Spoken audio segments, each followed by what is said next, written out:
Fala aí pessoal, continuando o vídeo aqui.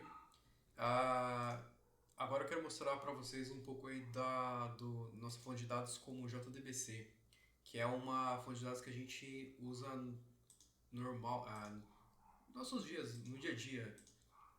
Ver como a gente conectar em um banco de dados e trazer dados, seja de qualquer tabela, acho que até view lá, fazer query e colocar dentro do, sei lá, nosso data lake ou mandar para outro canto. Bom, no caso eu já criei uma tabela lá no banco de dados remoto que eu criei, eu já mostro para vocês. E também criei um código aqui para a gente exemplificar. Aqui, como eu estou usando o Windows, eu dei uma investigada, eu vi que tem um errinho de permissão, mas isso aí não faz muita diferença ali.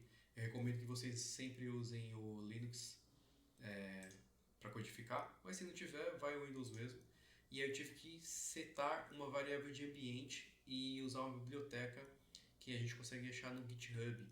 No caso, eu criei aqui uma pasta chamada Hadoop, pode ser qualquer nome, e dentro dela uma bin. Essa bin, se eu não me engano, tem que ser esse nome mesmo, tá? Bin. E usei essa lib aqui, winutils, certo? E aí eu referenciei ela aqui na variável de ambiente que eu criei com a biblioteca do Python, né? Importei a OS e aí criei uma variável de ambiente chamada Hadoop Home, que é a variável do Hadoop mesmo, e passei para ela o caminho do onde tem o arquivo winutils.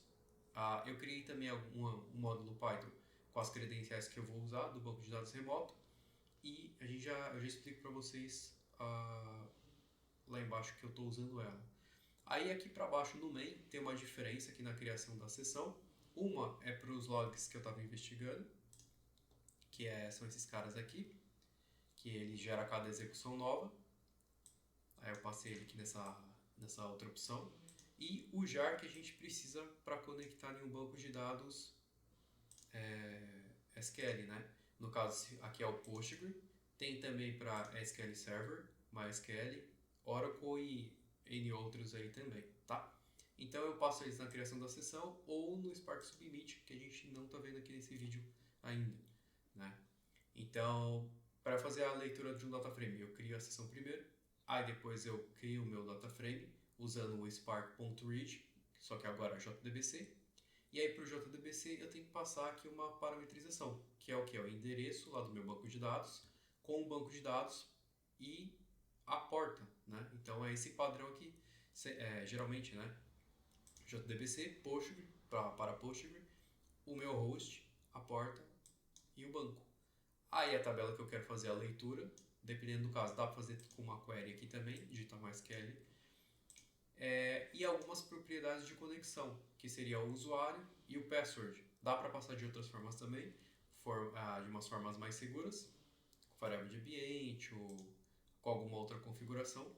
Dá para usar o comando load aqui também para o JDBC ou nos casos de CSV, JSON e outros formatos de arquivos também dá para usar o load. É só uma outra forma da gente criar um data frame lendo de alguma fonte de dados. Mas voltando aqui para o nosso JDBC, esse aqui é o padrão que a gente geralmente usa. E aí o resto é a mesma coisa, né? É o show para mostrar nossas tabelinhas, o esquema para a gente ver o esquema que o Spark entendeu, e aí o stop para parar a nossa sessão. Eu vou executar agora, deixar ele rolar. Eu já estou esperando que ele vai dar aquele nosso errinho de log, que ele acabou de criar um log aqui na esquerda, e que ele mostre para nós a saída do data frame com o esquema que ele entendeu da tabela que eu criei. Então ele finalizou, aí ele tem aquele nosso erro lá do log, e aqui para cima ele tem a tabela, que é parecida com o CSV, só que com uma linha a mais, né? Então ele tem aqui o ID, o name e os seus valores. E aqui para baixo ele tem o esquema que ele entendeu. É um ID com o data type integer e o name, que é uma string. Eu vou trocar a tela para o banco de dados e aí foi assim que eu criei nossa tabela. Aqui no Postgre eu tenho que criar aqui dentro de um esquema. No caso eu usei o padrão mesmo que é o public, tabela de users que foi que a gente conectou. E aí a nossa tabelinha com os dois campos e seus data types. Aí depois eu só inseri aqui 4 registros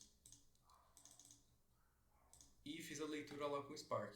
Então, para fazer uma leitura com JDBC usando Spark aqui no Windows, é isso aí, pessoal.